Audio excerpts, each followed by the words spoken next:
Hello and welcome to No Rest for the Weekend, where we go behind the scenes and talk to the creators of independent entertainment.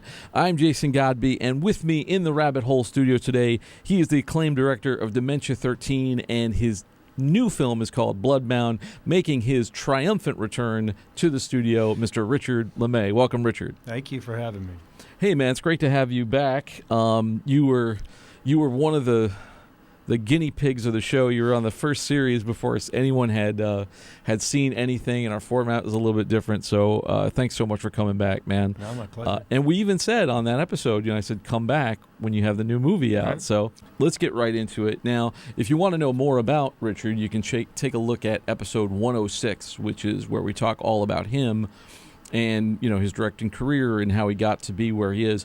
But now we're going to, because Bloodbound is out here in 2019, we're going to talk about that film and the process of making it and give you guys like a behind-the-scenes inside look from the director's perspective. So let's get right into it. So Bloodbound is the movie. Yes. Tell us about it. What's it about? Give me like the Hollywood log line. What's the pitch? It's a family of witches descend on a small town to perform an ancient ritual of human sacrifice. That's the short version. Sounds like a very charming Woody Allen-esque yeah, lots of laughs. Wackiness ensues. Right. When's the tap number? Now would you call it a suspense thriller, horror? What genre would you put it into? I would. When I started off, I thought of it as a thriller, but it's really a horror. I'm a horror fan, and it's got, witchcraft, demons, they rip hearts out and eat it. It's there's a lot of stuff going on there. So, all right, and who stars in the movie? We have Eden Brolin, Josh Brolin's daughter, and she's she's going to blow everybody's mind because she's really good. Eric Nelson, 3-time Emmy Award winner. Gerald McCulloch from CSI. Vanessa Rubio from Cobra Kai, and Joseph Melendez from Joseph Melendez, who's Ozark. Been on the show, yes, yeah. who was great. He talked a little bit about playing his character here. He plays sort of the dad, like the sort of the head of the coven, I guess. How would you describe his part? I would say that he's kind of in charge of making sure this thing goes the way it should. So he's Yeah, he had some interesting commentary about that. We were talking about his character and so forth. So check out, if you want to know more about that, check out episode 212 of the show, I believe is Joseph's episode. So tell us a little bit about how making, like how many days did you have to make it? Where did you make it here in the city, or where did you make it? No, we shot upstate in Sullivan County. So I don't know if you've ever been there. It's beautiful. I go there to vacation quite a bit. So I wrote it up there. And I wanted to shoot it there. So we all went up, and it was kind of amazing because we had bonfires at the end of every night, and it was a really nice atmosphere. It also lends to the sacrifices by the bonfire. We sacrificed a few people. And right, the misbehaving crew members, I'm sure. I feel like I was the one who was sacrificed. It took a lot out of me.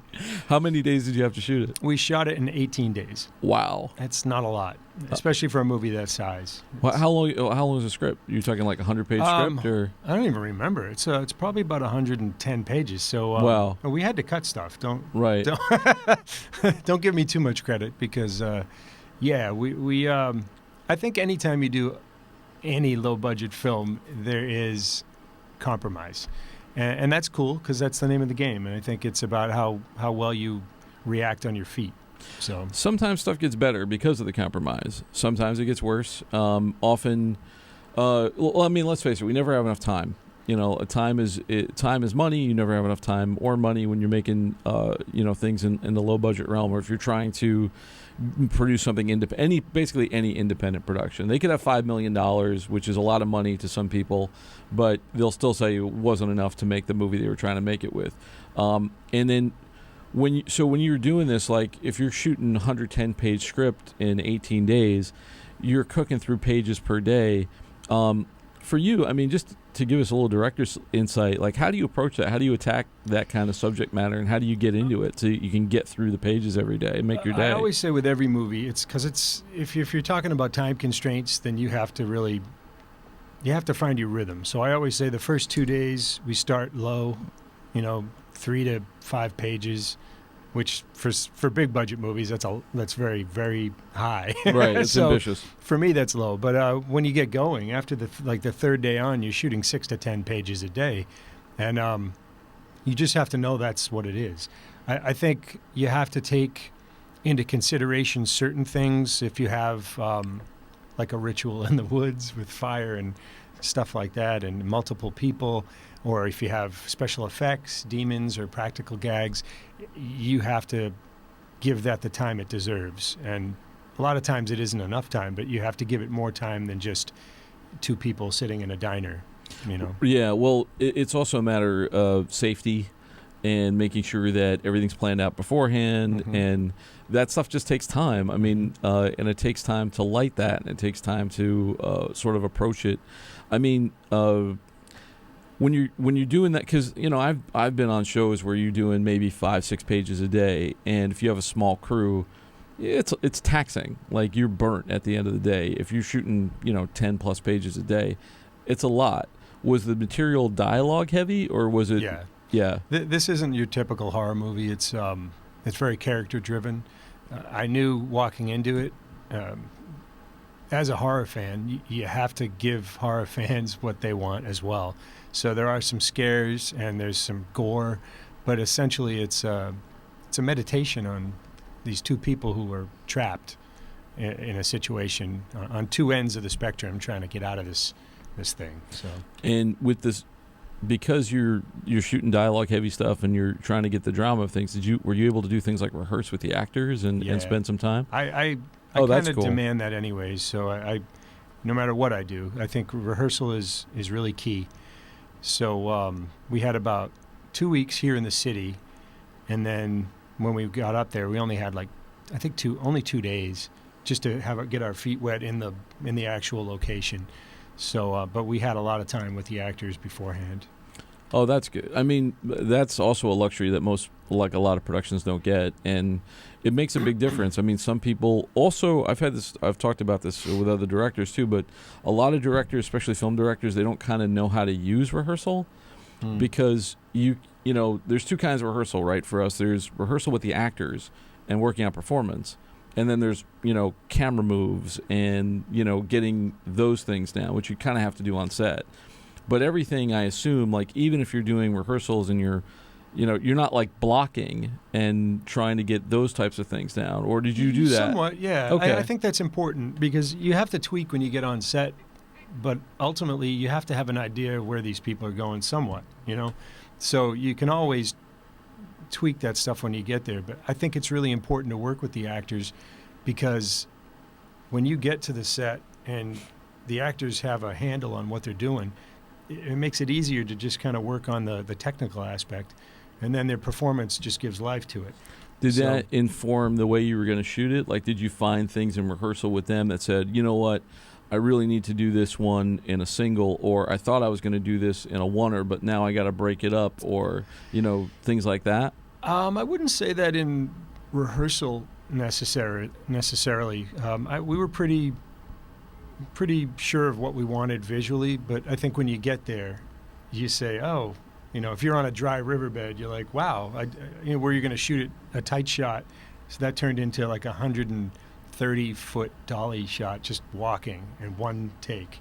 And so there's things like that where you can say in the moment, yeah, let's try this. Yeah, you can see, but this is where it's counterintuitive, and this is where I think it gets kind of fun too. Is like, because you can work on that stuff, right? You work out in rehearsal, and you say, well, we're going to shoot it this way. Or you have an idea, and then when you get to location, you have the location inform the shot, and then but because you're so well rehearsed, it's not as big a deal as if you were like doing it on the fly, because now the actors, they know where they're going, they have a sense of the characters, they know what they're saying, and now if you've switched something up, like you're going from a single close up to a dolly shot where they're walking and talking or they're moving, it's not as big a deal because they've got the lines, they've got the character, they know where they are in the scene, and they know who they're talking to, so they're not like, there's no confusion, and they can kind of, they can bend and flex, because they had the foundation to begin with. That's why I think it's important. I think some producers think they're saving money by not having rehearsal. But at the end of the day, I think, not saving, wasting money. I think you're saving money by spending a little extra before you get there, because then the performance is usually something you have to kind of really hammer out. And not everybody's good with that. And if you can have a great actor, but if you don't know how to ask for something, it turns into a long day. So, I was fortunate. I had the whole cast. I love every one of them. Every one of them. And you said, I remember when we talked, Richard was on a panel that I moderated about casting, and you were talking about casting Joseph and how, like, you originally had a different vision of who that character would be. Yeah. And then, he kind of walked in the room and changed things. But that can only happen if you were open to it. Like, if you were so solid in, if you have everything sort like, it's a mixture, right? Like, so you have to like, you want to nail down a performance, or you want to nail down, like, this is what I want, but you also have to be flexible to be able to adjust on the fly when you get to the. It's a weird job directing in that way. I come from the world of. I came up in the no budget filmmaking world, so if you don't have money or time, you got to be good on your feet, and I think that's a skill that I learned early on, and I still take it with me. I think there's always room to adapt. There's always room to tweak, and that's where the magic comes from. When you make a decision right there in the moment, and everyone goes, "Wow, where did that come from?" Right, but it becomes easier to make those decisions if you know what you want to begin with. If you have an idea, if you have a vision for it, rather than just trying to, like, make it up on the fly when you get there. Or an interesting thing about this particular project, I was working with my cinematographer Vitaly Boxer, who's a genius, and we had worked on our last film, Naked as We Came, together. So we wanted this to be so much bigger and more exciting in every way. So we had a lot of big shots planned. But when you get in there and you get 18 days to shoot 110 pages, you have to pick your specialty shots. And you have to be really crafty on how you do that to maybe like 130 feet of dolly track in the forest. Yeah, we shot that way, but I'm like, now we got to shoot this way just to utilize that. So then we ended up turning it into two different shots. And so that's thinking on your feet. As soon as you see the location, everything changes. But knowing you can't shoot those specialty shots every day, you had to pick and choose. So every day was like one great shot. Yeah, and, it's pick your battles kind of thing. You go, what's the best for the movie? Yeah. And B, what's the best for this day? And how can I win the war this day? What's best for my sanity? Yeah, it's a lot of that too. I mean, I've been in situations where I was doing a lot of jobs, and you always want it to be kind of bigger and better than you can get. But when you do get that one shot, it's like it feels so good because you had to fight for it. And then when you see it in the movie, you're like, oh, okay, that was worth the pain and the sweat and the not sleeping the night before and all that kind of stuff. But it's hard. I mean, like, I doing, and you got to be a good director to do that stuff. I mean, I saw this great behind the scenes thing with Peter Bogdanovich. He was directing a great little movie called The Cat's Meow. I don't know if you've ever seen it. It's a sort of independent film, really great cast. But they were chiseling out stuff in the script while they were shooting because they were running out of time, and he was shooting stuff in oneers because he's like, I got good actors, they know the material, we can get this in one shot. And he would do so much coverage in that oneer that you think you saw 5 shots, but it's one shot.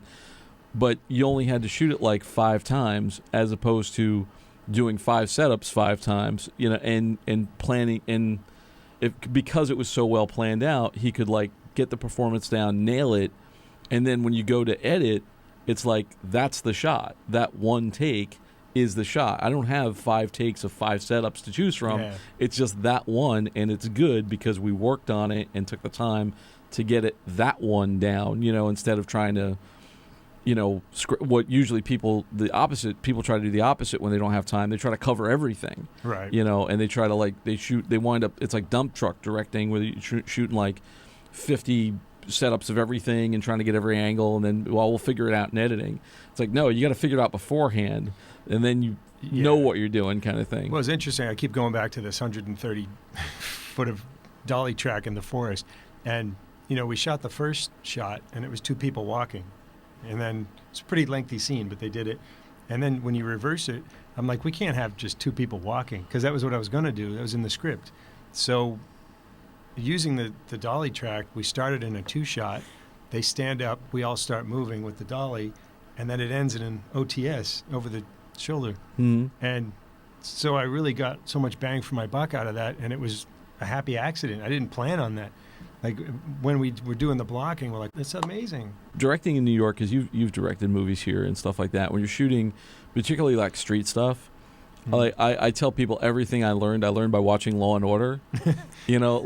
Because they would get, there were so many like little walk and talks and stuff where they would do like this sort of like button hook pattern where you'd have two actors doing a walk and talk, and then the cameraman would just kind of walk around, and then you get like an over the shoulder of the last guy who had the last line, and you see that like over and over again, but it works. Those little tricks, they're there for a reason. Yeah, those little things. 'Cause, I mean, in television you're moving really fast, but like for like doing what you're doing is like shooting a TV show.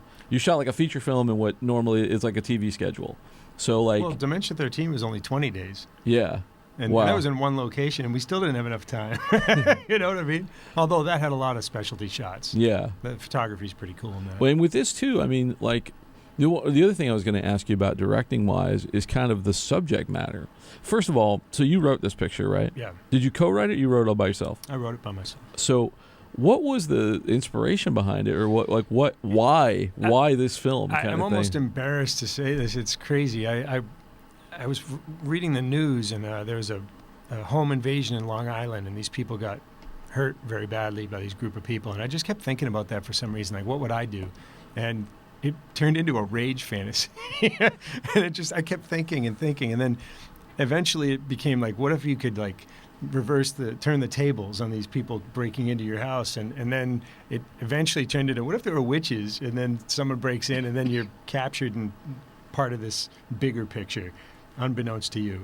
And that's where it started. And yeah, so I went up to Berryville and upstate New York, and I wrote it alone in the woods and scared the hell out of myself, and here we are. When you're working with actors on stuff like that, I mean, because like when Joseph was here, he's like, you're like talking about like, how do you play a witch?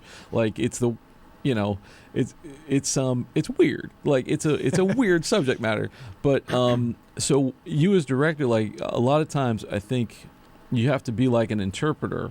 You have to kind of like translate this material into actor speak to get people to do this stuff. I also didn't want like evil beings. These witches are not like, we're bad. So I think I wanted, everyone's good. There's really no bad people. It's just a good people having to do a bad thing, and it's something they don't want to do, and that's kind of where they are.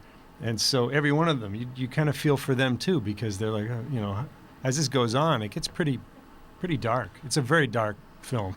But you don't like, so what you're trying to do is ground this thing in realism, so that you have kind of real people going through a supernatural element, rather than like somebody's Voldemort, like somebody's like, I mean, and good on any actor who can play something like that. Like, good on Ralph Fiennes for being able to, find brilliantly great, find that character who's, basically like evil wizard Nazi or whatever.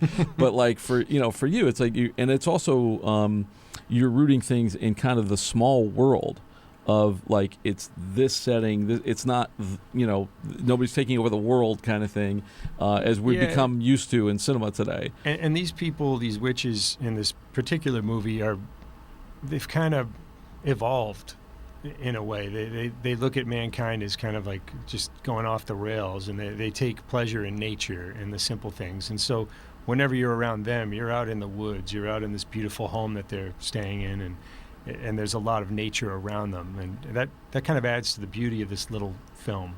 For you too, like, was there like a way in that you had for the actors, like a key that you would like sort of give them to, like, I remember Mike Nichols said to, he was doing Birdcage with Nathan Lane and Robin Williams, two really, really funny actors, and he got that comedy, but he said, listen, we can always get laughs. That was his way in. He was like, play it for real. Like, don't worry about the laughs. The laughs will come, kind of thing. Right. Do you do the same thing in a horror movie where you're like, play the reality and the horror will come? Does That's that work? how I did it. I mean, I thought it was really important to play this like a drama where everything goes just completely to the dark side, and like, what would you do? You know, there's this Eden Brolin plays this girl, and she's not a nice girl. She starts off the movie and she's kind of a bad girl, and not that she deserves what happens to her, but it's kind of her journey. So towards the end, she starts to realize where she's kind of gone wrong, and I think that was just all about being a human. You know, you mean you gave somebody an actual character arc in a horror movie? I know. I hope so. I hope people like it. Yeah, crazy. I think that's what a lot of.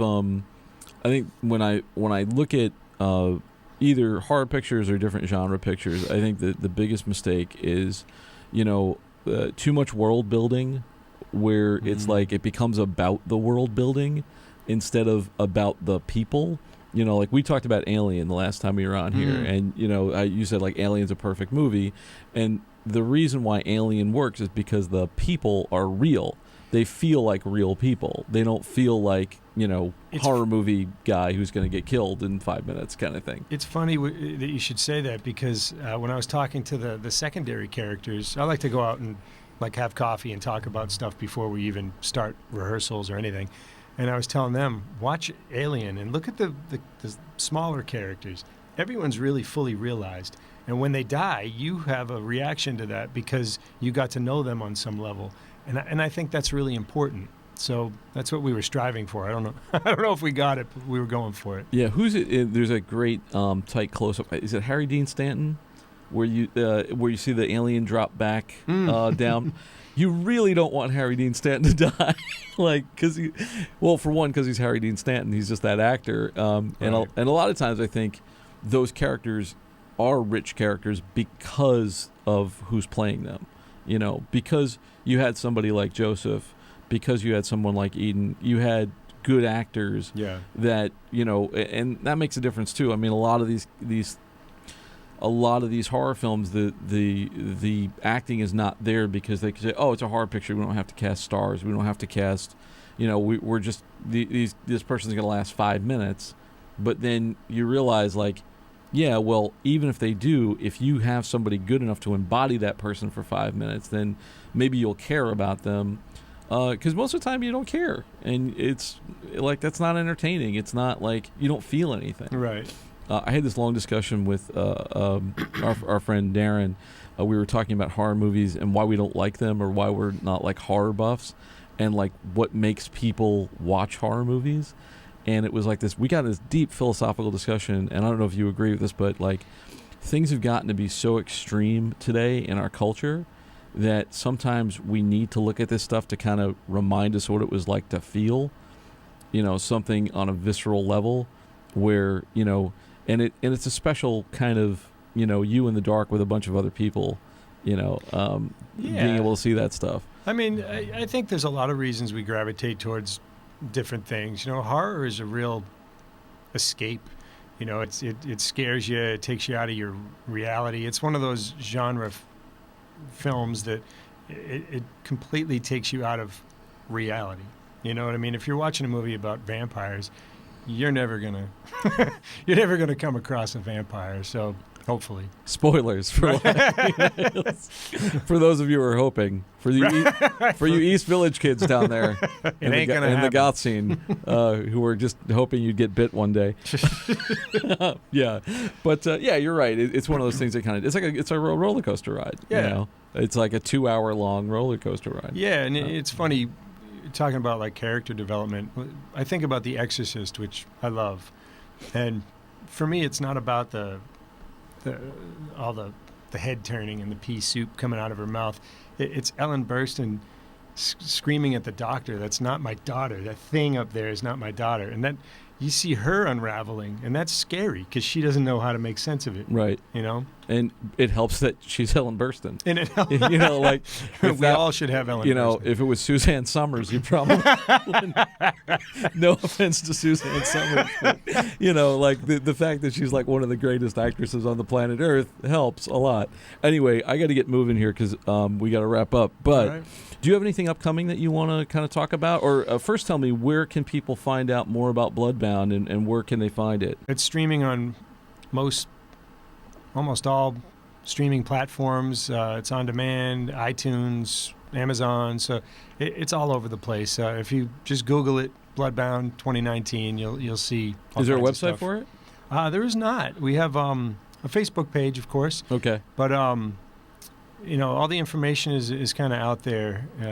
On But YouTube if people and look up whatnot. like Bloodbound movie, they'll find it. 2019. There's other variations of Bloodbound 2019. Okay. Yeah. And then where can people find out more about you if they want to like hire you or look more up of your stuff up? My website is rlemay, RLEMAY.com, and that's pretty a comprehensive look at what I've done. So you can always contact me through there. Fabulous.